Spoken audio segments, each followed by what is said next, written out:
তৃণমূল কংগ্রেসে ভাঙন, আড়াআড়ি বিভক্ত ঘাসফুল।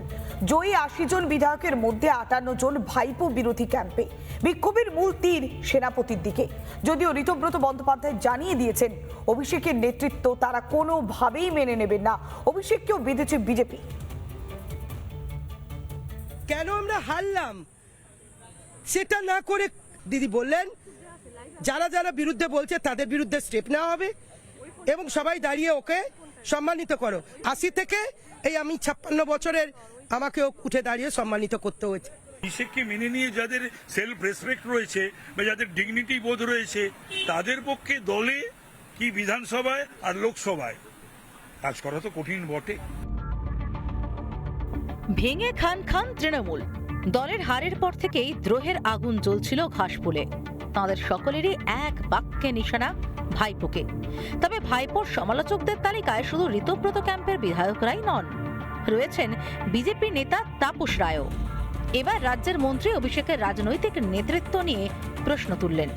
অভিষেককে মেনে নিয়ে ওকে নেতা মেনে নিয়ে স্ট্যান্ডিং ওভেশন দাও, মমতা আবার বলছেন।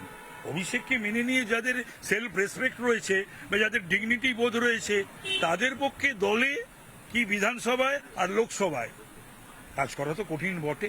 এতদিন ভয় বলতে পারতো না, অন্য কোনো কারণও থাকতে পারে আমি জানি না। বিরোধী দলনেতার চেয়ারে বসে বুধবারই নিজেদের অবস্থান স্পষ্ট করেছিলেন ঋতব্রত ব্যানার্জি।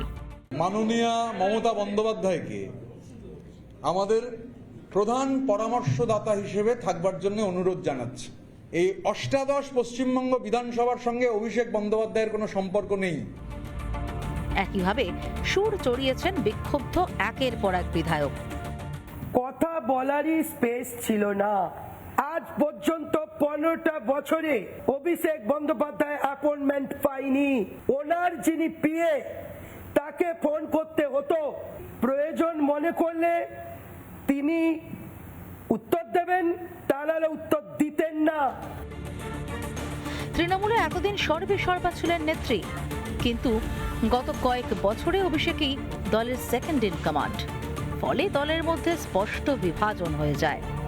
আসল নকল তৃণমূলের দ্বন্দ্ব এখন প্রকাশ্যে। বর্ষিয়ার নেতারা এক কোণে, আর অনভিজ্ঞ হলেও অভিষেকের লবিকে দেওয়া হতো বাড়তি গুরুত্ব, জানিয়ে প্রাক্তন মুখ্যমন্ত্রীকে খোঁচা তাপস রায়। আমার খুব ভালো লাগছে, আমি খুব খুশি, আমি খুব আনন্দিত যে মমতা ব্যানার্জি যাদের যাদের যা যা করেছিলেন, একবার না একাধিকবার, তোমরাও জানো যে তৃণমূল ভালোবেসে কেউ করতে আসেনি। সত্যিকারের পলিটিক্যাল এলিমেন্ট যোগ্যদেরকে উনি দিনের পর দিন বছরের পর বছর অপমান করেছেন, তারা সেটা একদম সুদে আসলে তিনি ফেরত পাচ্ছেন ওর সমস্ত লোকজনের কাছ থেকে।